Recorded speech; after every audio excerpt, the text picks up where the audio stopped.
Welcome to another compelling episode of World Ledger with Coco Kee. This is your gateway to fresh global perspectives and insightful discussions. Whether you're a curious mind, a global citizen, or a lifelong learner, you're in the right place to discover how blockchain innovation is shaping the world beyond your borders. Everything on this podcast is for informational and educational purposes only. It represents personal views and opinions and does not constitute investment or financial advice or recommendations. Welcome to World Ledger with Coco Kee, where I interview global founders and thought leaders in blockchain and crypto. Today, it's my pleasure to have Devere Bryan, Group General Manager of First Digital, a Hong Kong-based company behind the FDUSD stablecoin. Devere, thanks for joining me. Hi, Coco. Thank you for inviting me onto the podcast. It's a pleasure to be here, and I'm looking forward to talking to you about all things stablecoin and anything else that you want to cover for your audience. For sure. Can you start by giving our listeners a brief overview of First Digital and what inspired the creation of FDUSD? First Digital is part of a journey that a company called Legacy Trust went on. Legacy Trust is a traditional trust in Hong Kong that manages and looks after assets in the traditional class. So gold and physical property, things like this. And as the evolution of technology blew up in Hong Kong in the mid-10s, so around 15, 16, 17, 18, that period, Hong Kong was a hive for crypto. A lot of the institutional clients and the individual clients that we managed started to get interested in crypto assets. So we were able to manage crypto assets for them. It became such an important part of their portfolio that we actually separated it, span out a separate company called First Digital Trust that specifically focuses on managing the custody of cryptocurrency assets. So that's the genesis of where First Digital came from. One of the asset classes that we managed were stablecoins. We managed other issuers' stablecoins. We managed the treasury for those guys. Over time, we realized we've got the technology infrastructure, we've got the people, we've got the know-how, we've got the platform. Why don't we build our own stablecoin? So in 2023, we decided to work with a very prominent partner from a platform perspective, which is Binance. We developed a stablecoin to list on that platform. We built it off the BNB chain and on Ethereum. And the rest is history. We were the fastest growing stablecoin to hit $1 billion in market capitalization in history and capped out around 4.4 billion around this time last year. A crazy ride over the first year as we hit those heights. We've been managing that as a primary revenue generator for the business over the last 18 months. What a journey. People almost forgot that Hong Kong used to be very hot for crypto, and quite some companies started from Hong Kong. Yeah, the biggest stablecoin in the world, USDT, started in Hong Kong. There were a lot of businesses here. And there were so many OG crypto companies that started in Hong Kong. And that goes back to Hong Kong being always known globally as a place that was easy to start and do business. That's why so many traditional financial infrastructure businesses, the fintech industry were here. I was at the genesis of the fintech industry in Hong Kong 15, 20 years ago. And Hong Kong's always been a place for innovation.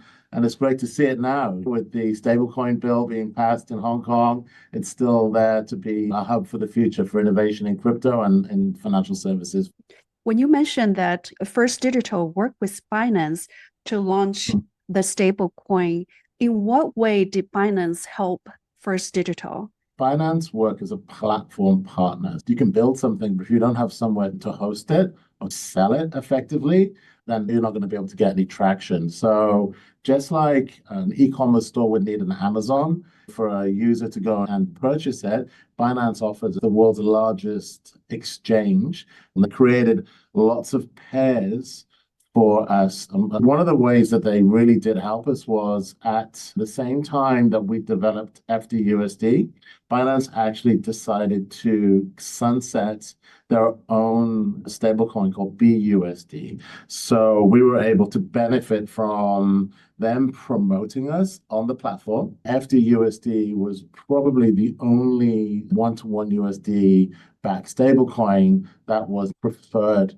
by Binance on the platform. So we got a really good injection of growth because of that preference, especially when new tokens were listed onto Binance. Your audience will know you need a stablecoin to purchase another type of cryptocurrency. There would be solid marketing campaigns around a new token. At that time, a lot of meme coins were coming out. So we would be paired with a meme coin, and there would be a benefit to the user for purchasing that meme coin with FDUSD. So that gave us a lot of traction and, very importantly, generated a lot of trust because Binance is very well trusted by its users. It's got up around 300 million users globally right now. So a large percentage of those were previously BUSD users, trusted the fact that Binance was giving us their platform to align with new tokens coming into their market. That generated some good traction for us. Thank you for explaining that. So I want to double click on some key aspects of FDUSD's operation, in addition to working with Binance, which serves as your distribution channel. I assume APAC is FDUSD's main focus. We're very proud. If you look back at the communications we put out around a year ago, the emphasis was on being Asia's first natively issued stablecoin. As I mentioned just now, actually, USDT was actually built out of Hong Kong a long time ago. But, we were the biggest Asia-built stablecoin. All of our operations are either in Hong Kong or in Malaysia. And we're very proud of that. APAC was a sweet spot for us and remains an area that we focused on when it comes to commercial expansion outside of Binance. One of the first things that I did was start to focus on looking at emerging markets. I'm talking about the ASEAN region predominantly here, looking at places like Philippines, Indonesia, Thailand, and looking at the exchanges that are being utilized in those countries and getting FDUSD listed on those exchanges as well. Because there's a correlation between Binance and Amazon. They're both global, which is great. But sometimes in individual markets, you can't utilize it. You can't use the currency. You can't go and buy what you need, or maybe you can't get what you need sent into that country. So we had to localize around APAC to facilitate usage for the Asian community. We listed on about 9 exchanges in those countries I mentioned, and a few more like Taiwan and a few others. In these emerging markets, is there a way to give me a breakdown percentage of the top 3 regions or countries for FDUSD when it comes to trading volume, wallet address, or any other metric that you choose? Yeah, the majority of our transactions and volume still remains on Binance. We're still pushing, we're still educating into those markets. We don't have the same platform for marketing and communication that we did through Binance. To answer your question, I'd say the Philippines, followed by Thailand, followed by Indonesia. Those 3 markets are where we're seeing the most traction. I'll use the Philippines, for example. One of our great partners is a company called Coins.ph, and Coins.ph is a really interesting exchange because they actually have an EMI, electronic money issuer license as well. They can act as an off-ramping solution. There's a way for people to effectively OTC using a stablecoin and then use digital currency in the Philippines, utilizing the exchange as an intermediary. That's something we're really interested in. That was the initial use case I was involved in like 9 years ago when I was working in a remittance business, making cross-border transactions using stablecoin and XRPL to facilitate fast cross-border transactions. Coins.ph enables that. We've seen a lot of transaction volume coming through FDUSD. And I know some of our competitors have traction in the Philippines because Coins.ph has decided to go beyond being an exchange. They're an exchange plus a payments company, right? Plus they offer other solutions. They're basically a one-stop shop for crypto native people in the Philippines. Something like 60% of the adult Filipino population has some sort of access to crypto, which is great because you're talking about that being a utility. That means people are using it to purchase small things in retail, and it's not just an institutional transaction or for buying crypto and holding crypto. They're utilizing it for off exchange, which is music to my ears because, as I mentioned, that's something I was trying to achieve a long time ago, but I didn't have an exchange partner. We just had the traditional remittance pickup partners on the far end, and you needed to have a cash conversion. Now, with digital money on the far end, there's a conversion piece because in the Philippines, they've got a localized stablecoin. You can move quickly from a USD stablecoin into a PHP stablecoin and remove that volatility that sits in the Filipino peso, which is a brilliant use case and a great example of how stablecoins can create interoperability across borders, but also within businesses. Because on the far end, companies like Globe and whatnot, these companies that are sitting on the ground in the Philippines, they want digital money. They don't want cash. That's fascinating. Let me ask you some details. That exchange, Coins.ph has its own EMI license that allows them to accept money, exchange money, and handle payment. Yeah, exactly. For So they example, can go beyond the exchange. For example, someone in Philippines has FDUSD, and they can exchange that into the local stablecoin. Coins.ph issues its own stablecoin. So you can convert into the local stablecoin. And then with that stablecoin, you can convert into local currency and people can do transactions. That's cool. You cut out the traditional remittance piece. So you get multi-usage. Say you've got $100. That $100 is effectively a stable coin, right? So 100 FDUSD. You could send all 100 to your Coins.ph account, take 50 of it and buy some Bitcoin. The other 50 you can move off exchange to pay your bills.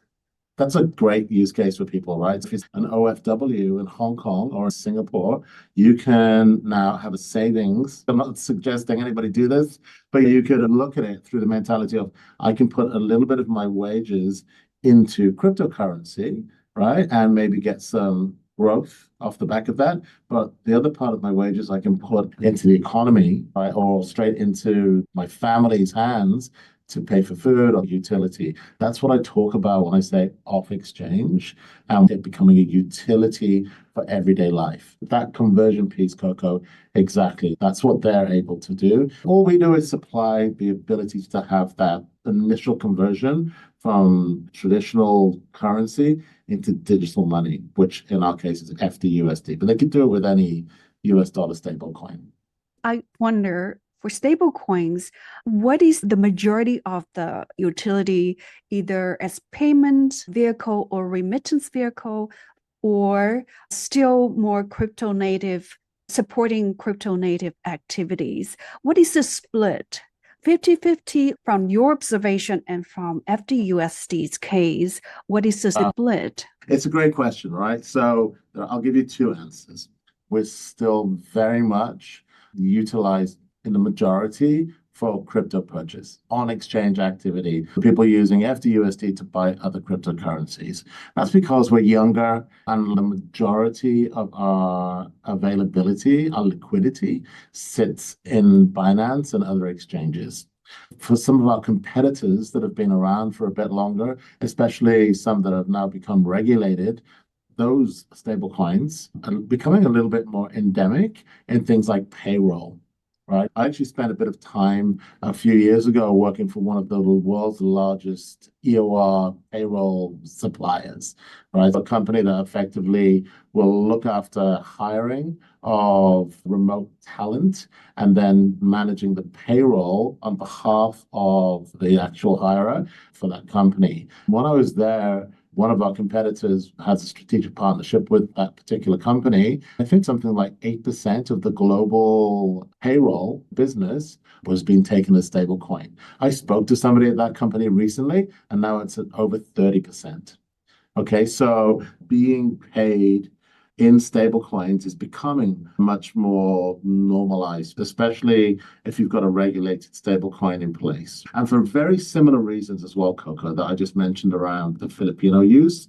If you're a technologist, a developer, you're sitting in Argentina, you've got a very volatile currency, you're an individual freelancer, you don't have benefits like insurance and a pension, well, those people can get paid in a USD-backed stablecoin through a company like the one I previously worked at. You can get the majority of your pay in USD and immediately convert it to pay your bills. In the future, hopefully, they'll be able to pay their bills with stablecoin directly and there'll be no conversion. You can take a percentage of it and buy some cryptocurrency as a kind of bet on a pension. For lots of younger people, this is a great option. I'd say globally, around 70% of utility is still on exchange. People using stablecoin for purchasing other cryptocurrencies. But the off-exchange payments piece is 100% growing, especially in emerging markets. Some of our competitors, especially in Southeast Asia, places like LATAM, they're really seeing some big growth in payroll and payments through their stablecoin into the economy. It makes so much sense, especially in those economies where the currencies fluctuate and very volatile.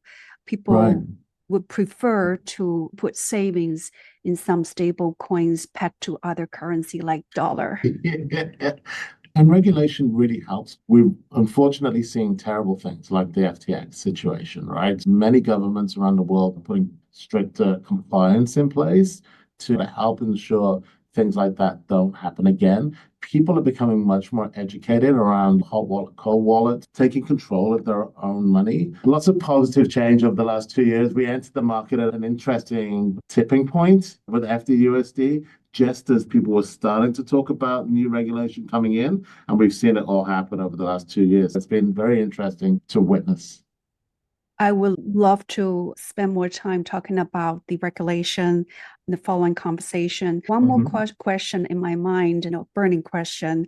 One of the key things for a stablecoin is to ensure that it is stable and trustworthy, but there are some very challenging times. For example, 2023, Circle, USDC depegged because of Silicon Valley Bank situation. I also know that in April, FDUSD went through some temporary depegging because of the dispute with Justin Sun. So how do you manage this kind of special occasion or situation? Can you give me some idea what the nature of the dispute is about and what is the status, and how does First Digital manage it? Yeah, that's a very interesting question, Coco. When I think of a special occasion, the first thing that comes to my mind is a wedding. This one was a bit more like a divorce. How do we manage it? Honestly, we took it as a test. I won't talk too much about the Circle situation because it's very public. Many people saw the FTX situation coming and the Silicon Valley Bank situation coming, and that just had a domino effect for them. But in a similar way that Circle bounced back, we've done the same thing. Circle depegged, I forget exactly how much their market cap went down. It went down a lot. It forced us to unite. It forced us to communicate clearly around how we manage our reserves to show that we have strong institutional banking structures that hold the financial structures for our clients. It tested that because there was some fear. The Depeg happened because there were a lot of redemptions. But the good thing about it was it did showcase that our attestation reports that we put out every month are exactly truthful. It proved that we weren't insolvent, which was one of the accusations that came out. It proved that we were resilient because all of our staff stayed, all of our partners stayed. We redeemed over $1 billion in 5 days. That showcased the infrastructure that we have in place, that we can do that and maintain our peg afterwards. So like you said, we were only depegged for a few hours. I was here that morning and it was like a rally cry situation. It was one of those, okay, guys, all hands on deck. Let's make sure we're all doing exactly what we should be doing. Do not get distracted. And we figured it out. Right? It's an ongoing legal dispute. It's got absolutely nothing to do with FDUSD. This is something that happened a year and a half or 2 years before FDUSD was even issued, but it definitely tested our resolve. So it was kind of a good thing to really see which of our partners are backing us. How do people read these things? And what is the collateral damage from a communication perspective that we could do better? We took some really good learnings from this situation. Now we're back in the situation we were at just before that.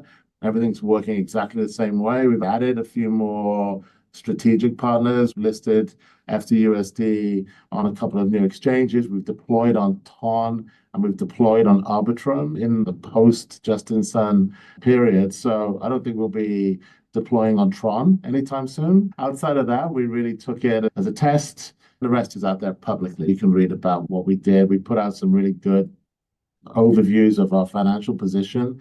Everything is public. One of the beautiful things about what we do is we have to showcase our reserve structure. We have to show our backing. The attestation reports are put out every month. One of the other things we decided to do was look at increasing the frequency of that. That's still work in progress, but we want to make sure that our clients, our customers, our users can see on a weekly or a bi-weekly basis the stability of FDUSD. It really made us lean into our compliance team and ask questions around how we can be better. We didn't find too many gaps, but nothing's perfect. We did find some areas that we can reinforce from a risk perspective. Also, from a management perspective, it was really good to turn around to the team and say, always be aware that something unexpected can impact you out of the blue, like a tsunami. Everybody went to bed on Wednesday, everything's great. Woke up on Thursday and we've got a flood. So you got to manage that. You got to be prepared for those type of occurrences. You guys did very good crisis management so far. We had a war room, Coco. That's how we managed it. From my personal experience, going through COVID, managing businesses through COVID and looking at business continuity, how to prioritize the key things, making things real simple and going like, what are the 1, 2, and 3 fundamental things we have to make sure are in place, right? All the other stuff we can manage, but making sure our banking infrastructure is in place, our technology is in place, and the core infrastructure around making the redemption and minting of FDUSD available. That was the key thing. So it was that whole keep it simple kind of mentality kicked in, and it was good to see we were able to live by those key principles.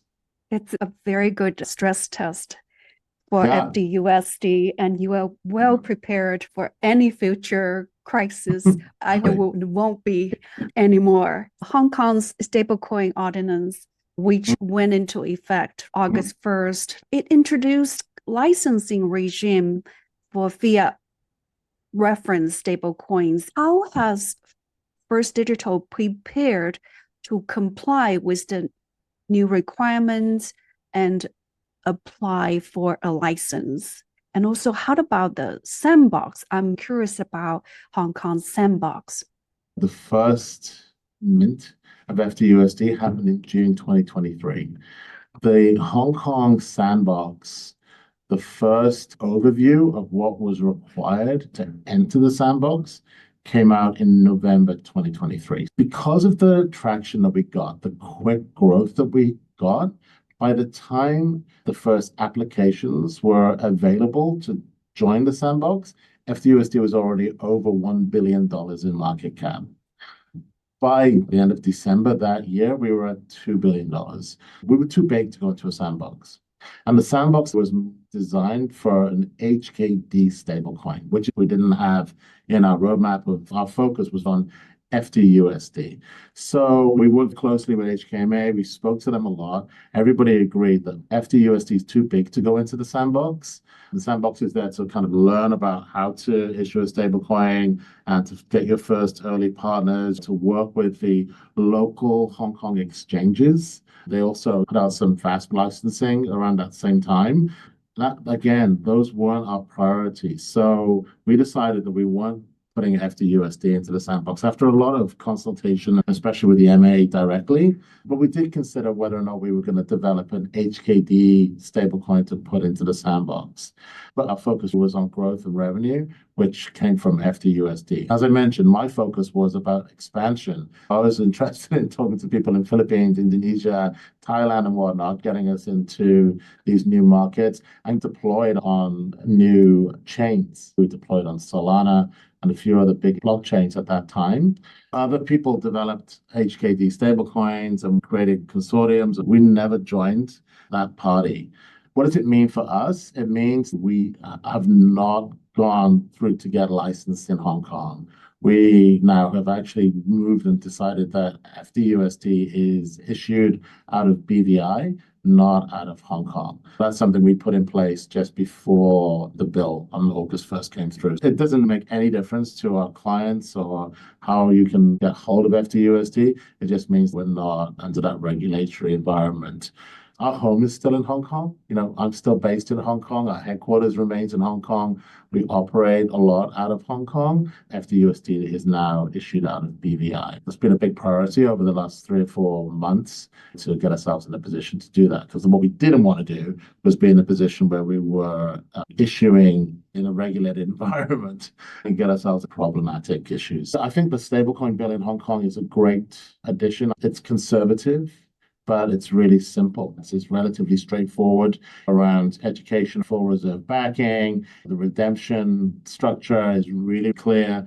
One of the things we've always done is segregation of client and company monies. That's a big part of the bill that came through. Interestingly, Coco, when we looked at it, we got the early information around what the bill was going to look like. We were completely aligned, compliant with what was required on it. There's quite a lot of similarities with the Genius Act. As I mentioned earlier, it was interesting that Hong Kong came first.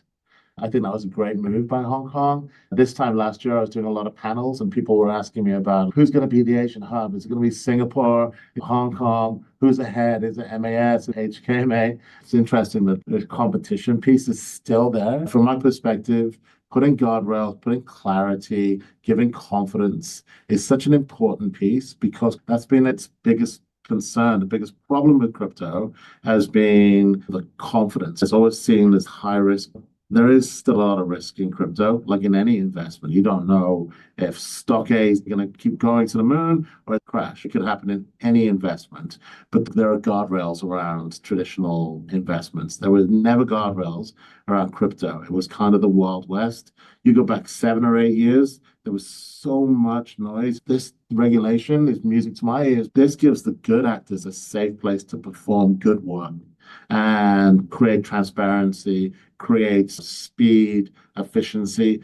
And as we mentioned earlier, this benefits probably the most those emerging markets. We see countries like Thailand thinking about putting regulations in place. Korea has just put some progressive regulations in place. Over time, with the US doing it, with Europe doing it with MiCA, the world will catch up and we'll have this nice kind of safe haven for crypto that look kind of similar. Everywhere is going to have some nuance. There'll be a little bit of difference in every regime, just like there is in the financial industry. There's a different structure around how you manage finances in Thailand than in France, Hong Kong, Singapore, the rest of these larger financial institutional business havens. Putting regs in place is a really good thing for the industry. Clarity is the key. Hong Kong's legislation or US Genius get rid of the uncertainties and allow people to do things within the framework.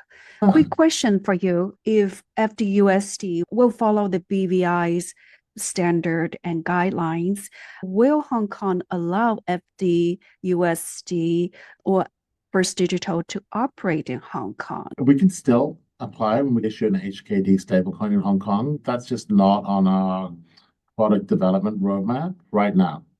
FDUSD is now issued out of BVI, not Hong Kong. There are different parts of our business. We started off as a trust and custody business that has its roots and will retain its position in Hong Kong. FDUSD does not go direct to retail. We do that through distribution partners like Binance. On Binance, a retail user can buy FDUSD once they go onto their exchange. We use market makers 100% in order to mint FDUSD and put those into the exchange of their choice. Traditionally, they've been using Binance, other exchanges, and whatnot. For those clients, there's hardly any difference. As long as it's somewhere that has a strong reputation, which BVI is very well regulated. There are other large stablecoins issued out of BVI, which is why we chose. It's got a very strong legal infrastructure. For those clients, there's hardly any difference at all. It's just the company they are working with is no longer an HK company, it's a BVI company. FDUSD as a product is exactly the same. Understood. So when it comes to distributing stablecoins globally, it involves a lot of work. For example, navigating very complex regulatory landscape, and then navigate and integrate with exchanges and blockchain network. And also you have to look into user adoption. What are the major challenges facing stablecoin issuers in general, and any particular or unique challenges and hurdles for FDUSD in expanding its reach, and any solutions on the horizon? Generally, it's going to be around education. With the regulations in place, the trust is there, and people are asking for stablecoins. Companies like Visa are adopting stablecoins at a great rate, so they'll become much more normalized. That was always a big barrier for stablecoins. Banks, for example, wouldn't bank them or work with them at all. Now that's going away. JP Morgan just put something out yesterday, the day before. Those guys are now working really closely with an exchange and a stablecoin issuer. It's good news. That was always a big barrier. But FDUSD in particular, it's just a battleground. Right now, I think there are 60 USD stablecoins available in the market. Which one do you choose? Why would you choose FDUSD over one of our competitors? Our biggest challenge is educating people as to why would you choose FDUSD. The majority of the time, that's going to come back to partnership. It's going to come back to a relationship with your partner that will give some sort of marketing promotion to align with your benefit back to them.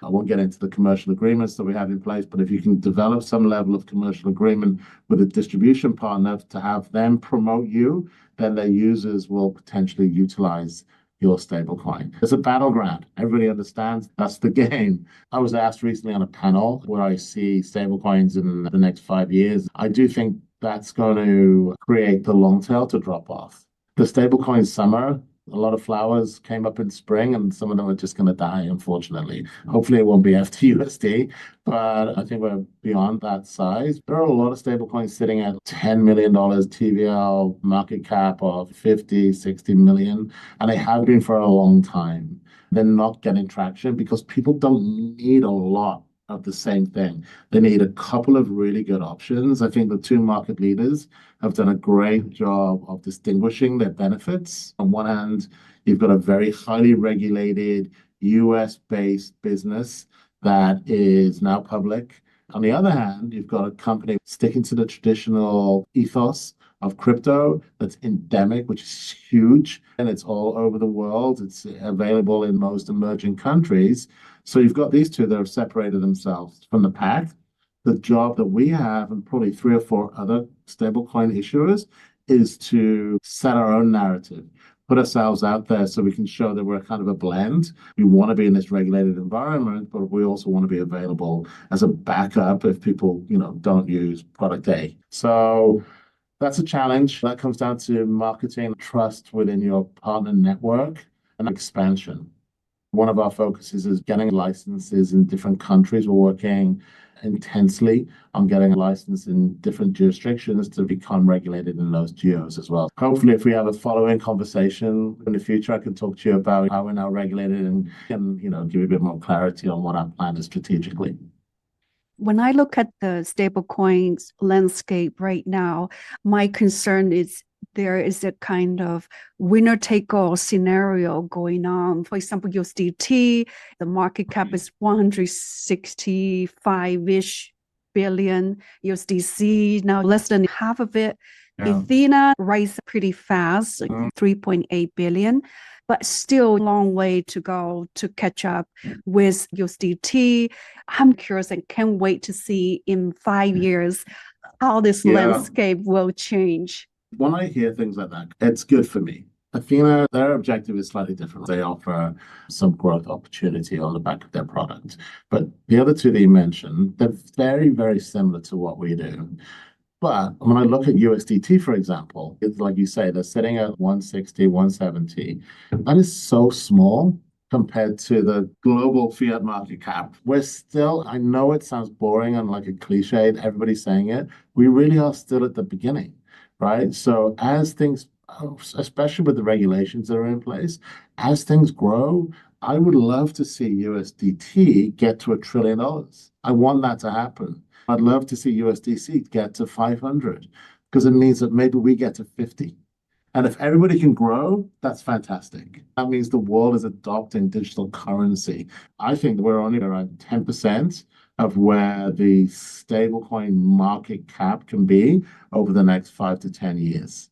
I'm really bullish about that. You listen to any of your competitors, people are saying the same sort of thing. Everybody talks about what the Bitcoin price is going to be. I'm much less bullish. I just think that that's something that's like guesswork.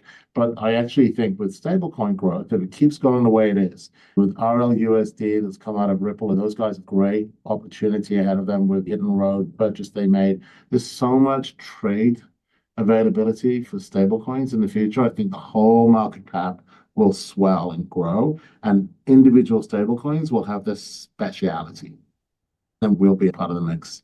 That's a very good point. I totally agree. It is still very early, and the pie will grow very big in 5 years.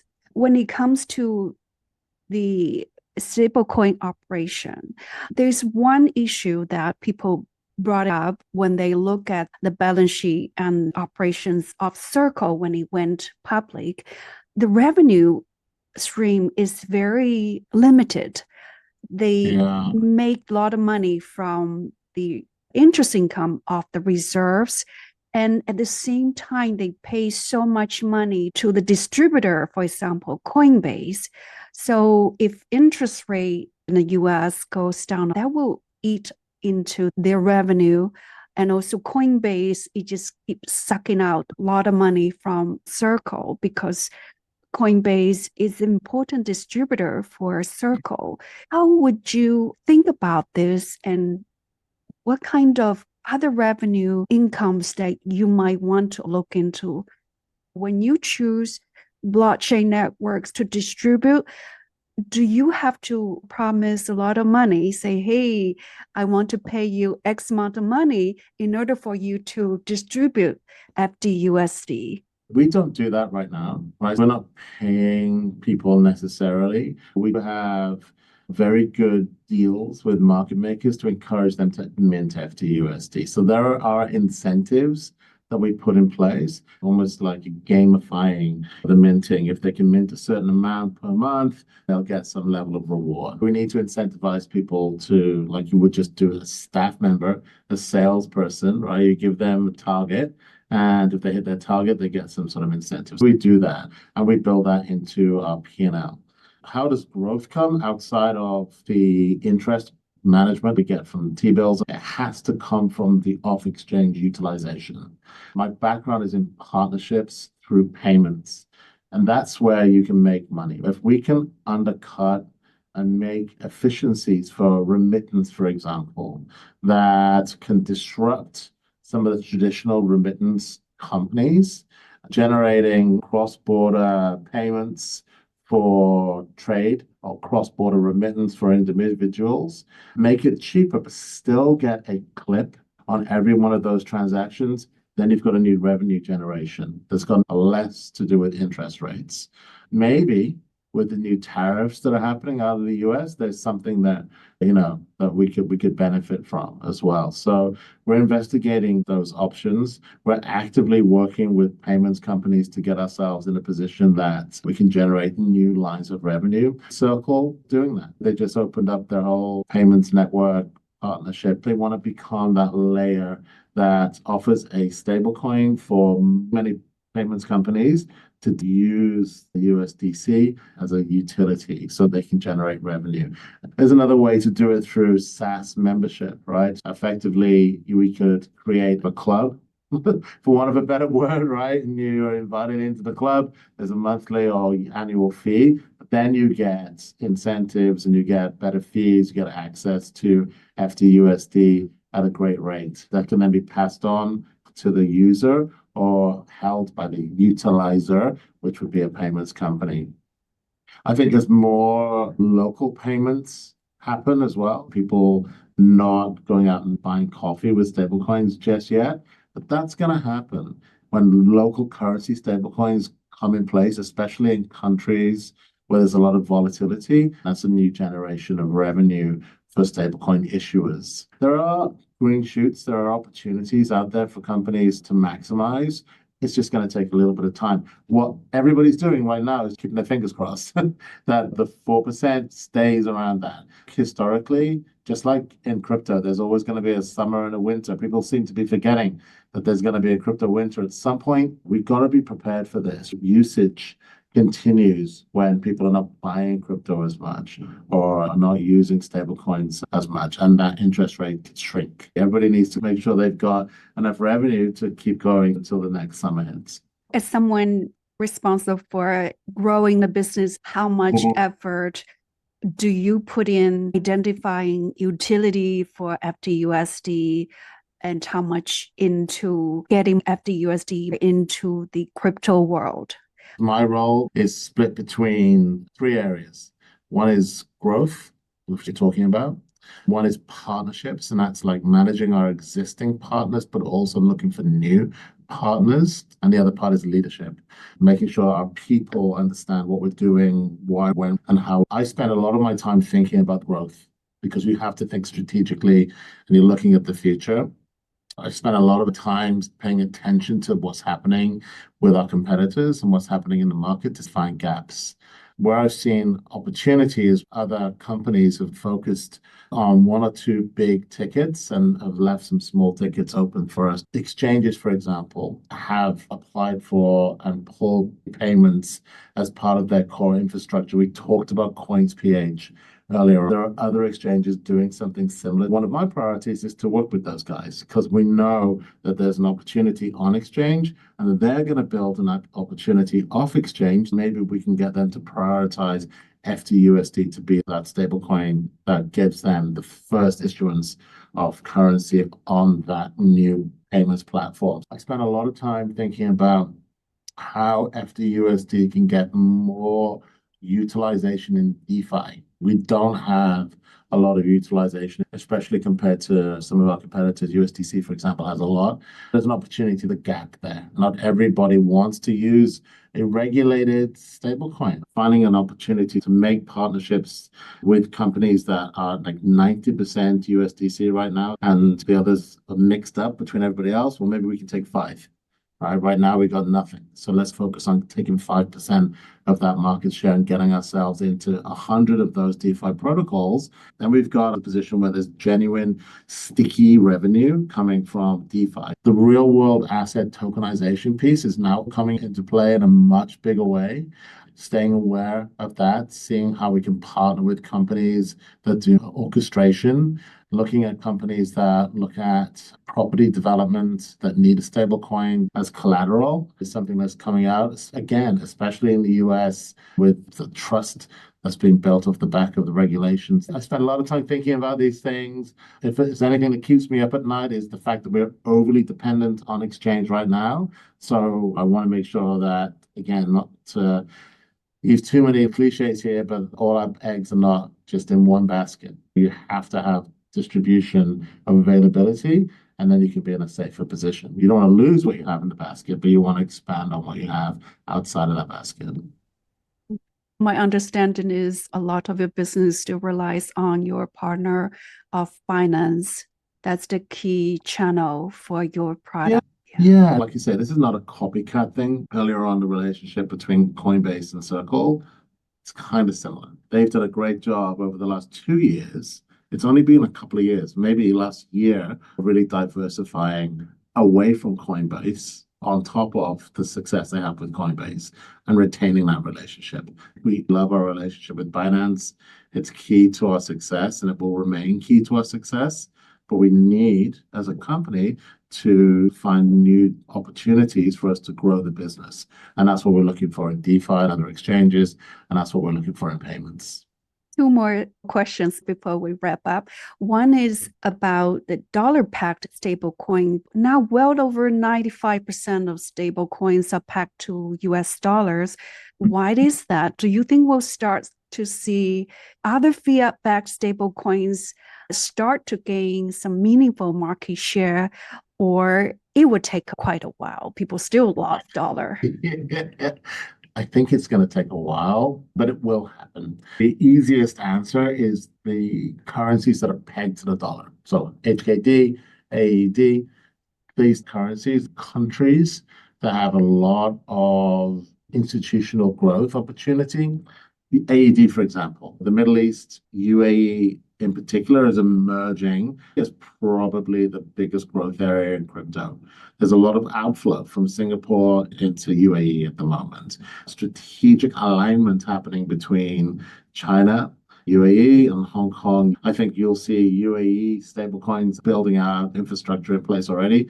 You'll see some growth in those areas for sure. But as long as the emerging markets, unfortunately, are in a position where their currencies are very volatile, they're going to rely on USD. That's where the strength has been. I think it's going to take time. The local currency stablecoins in some countries have already got a challenge because the development of stablecoin is coming just after the digitalization of traditional money. People talked about CBDCs in different countries. In China, there's already quite a successful CBDC structure. But in Hong Kong, for example, people are only just getting used to using HKD digitally on their Octopus app. Octopus, for anybody that's not from Hong Kong, is just a storage payments app. 5 years ago, it was still on the cards. You had to use cash to get it on. So we're a little bit away from that becoming a hugely successful endemic piece. But the platform's in place now. That's what the Sandbox was for. I think 4 or 5 years down the line, we'll see more growth. Dollarization, it's all good for the US, right? The distribution of the dollar into other countries is a strong thing for the US. If you look at the Genius Act, and even if you look at the Hong Kong bill, everything needs to be backed one-to-one. There's real dollars or real dollar equivalents like treasury bills that are being held by the reserve managers. It's only good for the growth of the USD.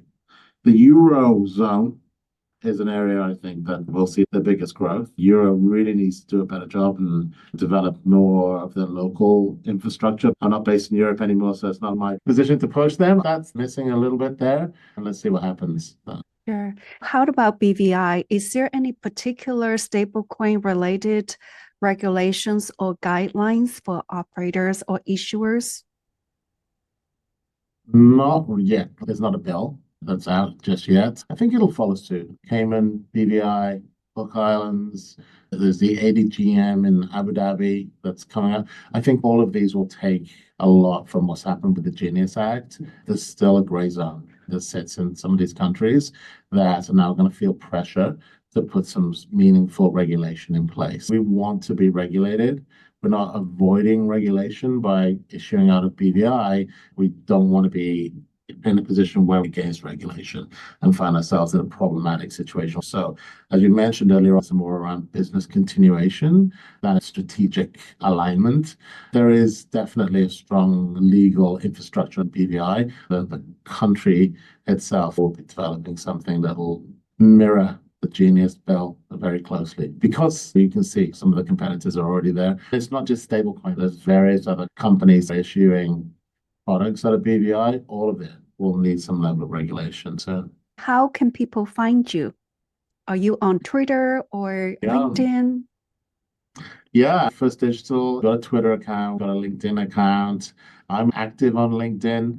If anybody wants to ask me any questions directly, please ping me. I'm always open to opportunities, especially in partnership. If anybody's looking to utilize a First Digital Trust as a custodian and trust partner, please reach out. I'll be more than happy to talk. It's Devere Bryan. There aren't too many Devere Bryans out there. You can find me quite easily, and I'm always open to talking. It's been a pleasure talking with you, Coco. Really has been an honor to be on the podcast. As I said earlier on, hopefully we can do a round 2 in the not too distant future, and I'll have some more clarity on the regulatory position and the licensing position of First Digital for you. I enjoy this conversation so much, and I would love to have you come back next time and discuss more. Keep me posted. Awesome. Fantastic. Thank you for the time. Thank you very much and good luck. Thank you for listening. Your support means the world to me. Share this episode with friends and family, and don't miss out on my newsletter, worldledger.substack.com, for the latest updates. See you next time. Bye-bye.